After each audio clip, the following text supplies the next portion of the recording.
the best of 2023 in the world of mountaineering. Let's jump right into it.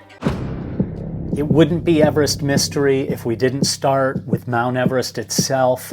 In 2023, Nepal issued a record number of permits, more than 460 permits, bringing in over $5 million in permit fees alone for the government of Nepal at $11,000 a pop, when one considers that for every client on the mountain, there are 1 or 2 guides and or Sherpa with them. That puts over 1,000 people on the mountain. That's a lot of pressure on Mount Everest.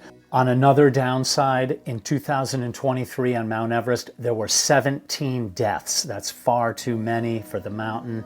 With the trend not appearing to go in the reverse for 2024, we'll see what next year brings. In story 1B, in 2024, Tibet or China will be opening the north side of the mountain for the first time since 2019. It will be exciting to see what happens on the mountain this year, and we'll keep you posted when the time comes. Moving west to K2, the second highest mountain in the world, the Savage Mountain. The death of porter Muhammad Hassan at the bottleneck was one of the most powerful and distressing stories of the year. Muhammad Hassan was a porter. He had no high altitude experience, went up high, and on summit day fell. After several hours, Muhammad Hassan passed away, but not before more than 70 climbers were observed walking right past him on their way to the summit. And now part B of this story is that in 2023, there were well over 100 summits, 112, and that is an absolutely staggering amount of summits for a mountain that has gone many years in previous years without one summit at all. Now with the commercialization of the mountain and the ropes being fixed from the bottom right to the top, and numerous commercial outfitters catering to inexperienced clients, the numbers are skyrocketing. We will see what 2024 brings on K2. An interesting top story that we didn't literally talk about this year on Everest Mystery is that because of the over-commercialization of Mount Everest, the Himalayan Database, which goes back to the early 1960s, started by Elizabeth Hawley, who would interview literally every single team that went to Mount Everest. So the Himalayan Database has decided not to even bother interviewing the majority of the teams unless something significant is taking place on the mountain. That goes to show you that Everest is becoming more of a tourist mountain. It is being overrun and overwhelmed by commercial outfitters who are catering to the lowest common denominator. And certainly one of the top stories is the story of Kristin, Harila, and Tenzin Lama Sherpa summiting all 14 8,000 meter peaks in 92 days, a Guinness Book of World Records for whatever that means, but by far the fastest to summit all 14 8,000 meter peaks when one considers it took 16 years for Reinhold Messner to summit all 14. It's staggering to imagine the ability to withstand long sufferfests and to dodge a lot of bullets without the use of helicopters flying from one mountain to the next and leapfrogging rope fixing teams setting up a mountain in advance of the arrival of Kristin and Lama. This surely would not have been possible, but still it boggles the mind to imagine that doing all these mountains in 92 days is even possible. Congratulations to Kristin on that amazing and remarkable feat. And talking about all 14 8,000ers, Reinhold Messner, who is credited by most mountaineers of any merit to have been the first to summit all 14 8,000-meter peaks. The Guinness Book of World Records stripped him of his title because of some research that was done by Eberhard Jurgalski. I'm sure someone's going to slam me over the pronunciation of his name. He used GPS data and photographic records to argue that many mountaineers, including Messner, stopped short of reaching the actual highest points on some of these peaks, notably Annapurna for Messner, who probably had no way to know whether he was or was not on the highest point on Annapurna. Amazing. His title stripped. Does anybody really care? Even Ed Viesturs, the American who was handed the Guinness Book recognition for becoming the first to climb all 14, said, "No way, I don't want the record. Messner is the first." And more to the Everest Mystery orientation. In 2023, we gained over 20,000 subscribers.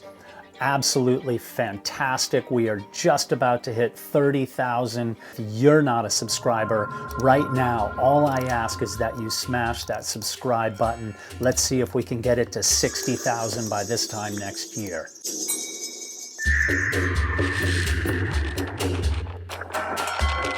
And now to one of the most powerful and depressing stories of 2023, over on Shishapangma, the death of 4 people as 2 women from the United States, Anna Gutu and Gina Shusidlo, were racing to complete all 14 8,000ers, endeavoring to become the first American woman to do so, going upward in very questionable conditions. There were 2 avalanches. 4 people lost their lives: Anna, Gina, and Lama Sherpa, who was with Kristin Harila to complete all 14 8,000ers earlier in the year, as well as Mingmar Sherpa. The bodies of Gina and Lama are still missing. And now for the most surprising story of 2023. Early in the year, I did a video about the body on Everest known as green boots. And I asked this new thing called ChatGPT to actually write the video for me, which it did. At the time, I had literally just heard of ChatGPT the day before. Most of the people that I knew had never heard of ChatGPT before. And what's so surprising about this story is here we are not even a year later, and everyone in the world not only knows about ChatGPT, but many people use it every single day. ChatGPT has become an everyday fixture in the lives of millions and millions and millions of people. And now for the single greatest story of 2023. Hello!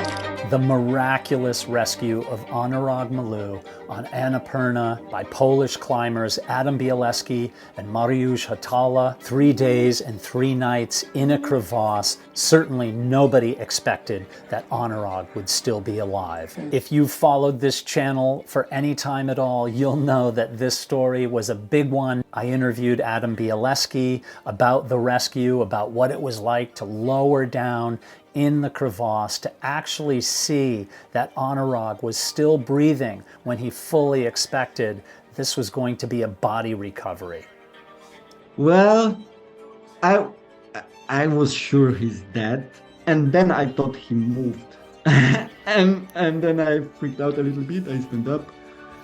But at first I just doubted myself, and I thought, okay, it's just my mind plays tricks on me, this is not happening, and just get yourself together.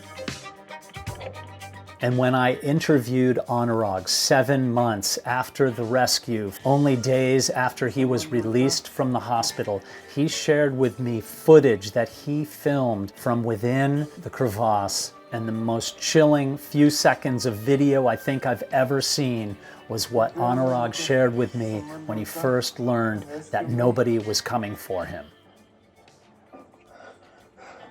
Really praying and hoping someone would come and rescue me. Hello.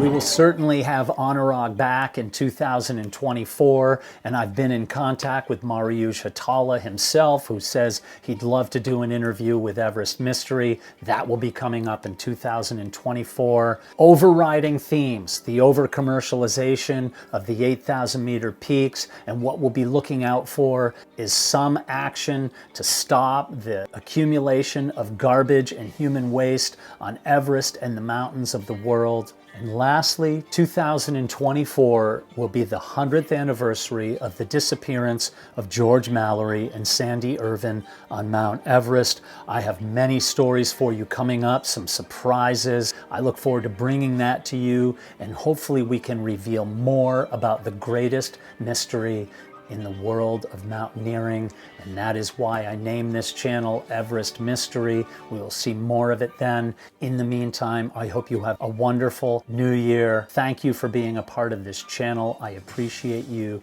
I feel nothing but gratitude that we are all here in this together. Be well, my friends.